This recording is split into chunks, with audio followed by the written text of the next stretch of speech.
Dans cet exercice, nous devons représenter la fonction f qui prend des valeurs réelles et qui retourne des valeurs réelles.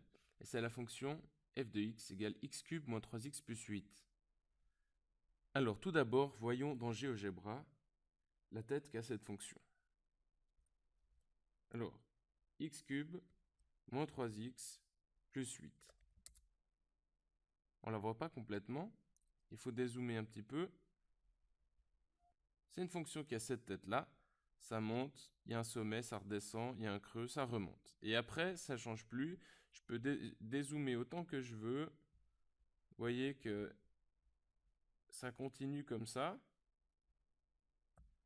Je continue de dézoomer. Vous voyez là, je suis à 150, moins 150. Eh bien, il y a juste cette petite pathologie ici. Sinon, le reste de la fonction, eh bien, c'est simplement... Elle monte ici de manière très raide. Ceci est typique des fonctions du troisième degré. Alors, pour voir notre fonction un petit peu mieux, je vais changer l'échelle des axes.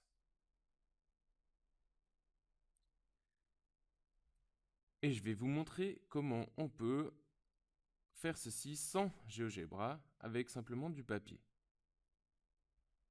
L'idée est en fait de créer un petit tableau de correspondance. Alors, dans la première ligne, on a x. Dans la ligne du bas, on a f de x. Alors, pour x, on peut par exemple prendre moins 4, moins 3, moins 2, moins 1, 0, 1. Et je complète encore ce tableau avec des nombres positifs. Donc c'est important de mettre des nombres négatifs, des nombres positifs.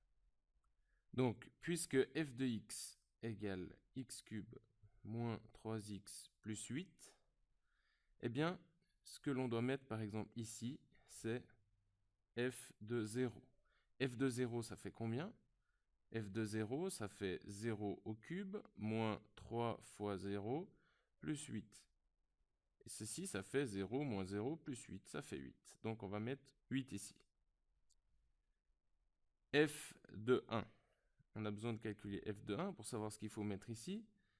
F de 1, ça nous fait donc 1 au cube, moins 3 fois 1, ça fait 1 moins 3 moins 2, plus 8, ça fait moins 2 plus 8, 6. F de 2, ça fait combien? C'est pour savoir ce qu'il y a là. Oula, on va d'abord compléter. F de 2, donc ça nous fait 2 au cube, moins 3 fois 2, plus 8. 2 au cube, 8, moins 6, 2, plus 8, 10. Que doit-on mettre ici? F de 3. F de 3, ça nous fait 3 au cube, moins 3 fois 3, plus 8. Ça nous fait 27, moins 9, 18, plus 8, 26. On peut faire la même chose pour les nombres négatifs. Alors par exemple, pour moins 1, on doit faire f de moins 1. F de moins 1, c'est moins 1 au cube, moins 3 fois moins 1. On remplace x par moins 1 ici. Donc là, ça nous fait moins 1 au cube, moins 1 fois moins 1 fois moins 1, ça fait moins 1. Moins 3 fois moins 1, ça fait plus 3, moins 1 plus 3, 2, plus 8, 10.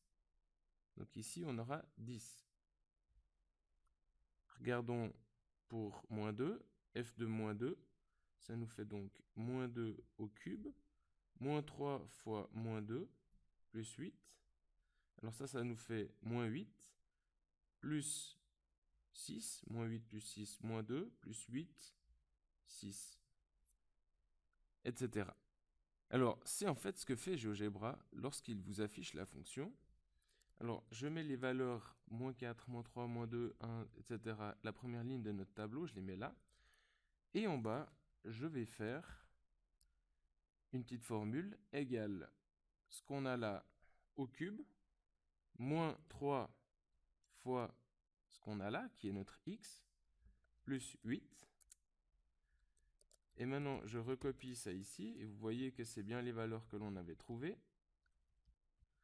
Donc pour 0, on avait 8, moins 1, on avait 10, moins 2, on avait 6.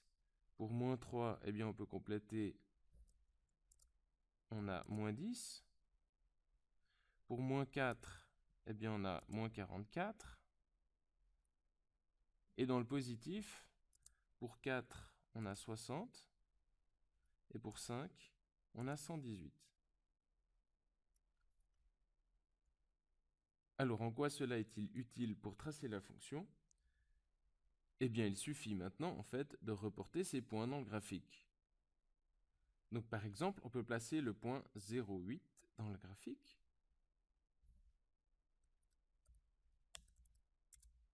Il va venir se mettre là. Le x vaut 0, le f de x vaut 8. On peut faire la même chose pour 1. Alors, il y aura le point 1, 6. Il y aura le point moins 1, 10.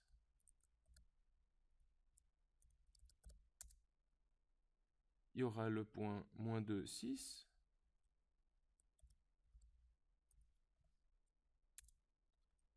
Le point moins 3, moins 10.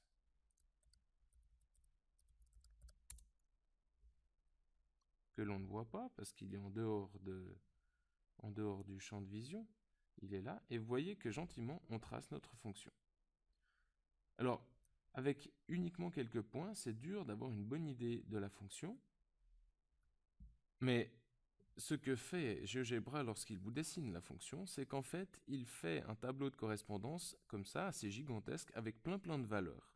Une quantité de valeurs, et il gribouille à l'écran tous les points qui correspondent. Donc c'est un tableau de correspondance très grand. Nous, on n'a fait que quelques valeurs. GeoGebra peut faire beaucoup de calculs à la seconde, et il en fait donc des milliers qui vont gribouiller votre écran. C'est ainsi qu'on peut tracer le graphe d'une fonction. Ici, vous voyez par exemple que j'ai tracé tous les points du tableau, même certains sont encore en dehors du champ de vision.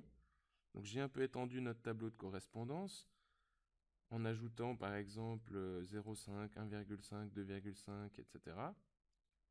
Et tous ces points, donc, se trouvent sur la courbe, sur le graphe de la fonction. Et je vous remets le graphique, cette fois-ci, avec la coordonnée des différents points. On peut encore noter un dernier élément. Le point, ici, par exemple, 3, 26. Donc le point 3, 26, c'est le point 3, f de 3. Le point 1, 6, ici, c'est le point 1, f de 1. Le point 2, 10, c'est le point 2, f de 2. Et c'est la raison pour laquelle on définit le graphe comme l'ensemble des points x, f de x du plan. Donc on colorie tous les points x, f de x, où x appartient à l'ensemble de définition de la fonction.